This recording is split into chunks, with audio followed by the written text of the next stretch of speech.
Here's the snap, and the quarterback's to throw. He's backed up to the end zone. Starts to run, and he gets sacked back at the 1.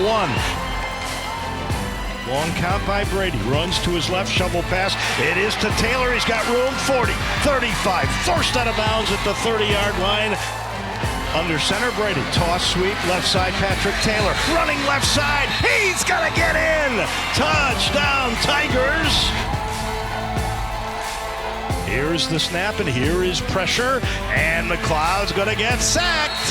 He's sacked back at the 18-yard line. The snap to Brady, wants to throw, has time. They dart over the middle. He's got Jones wide open. 30, 20, foot race now. 10, 5. Forget it! How do you do Touchdown, Tigers! How do you do? Left side, here's the snap, a give to Gibson, lowers his shoulder, gets to the 10, gets to the 5, they can't stop him, into the end zone.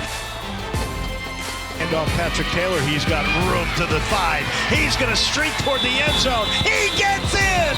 To Watkins, and Watkins with second ever, no, it's a keeper by Adair, who goes down the right side and into the end zone. Down 10-7 in this game, and then their defense just dug in. And honestly, they scored 7 touchdowns in a row. Might have even gotten more if they hadn't called off the Dogs or the Cats. That's what they did. 49-10, that's your final.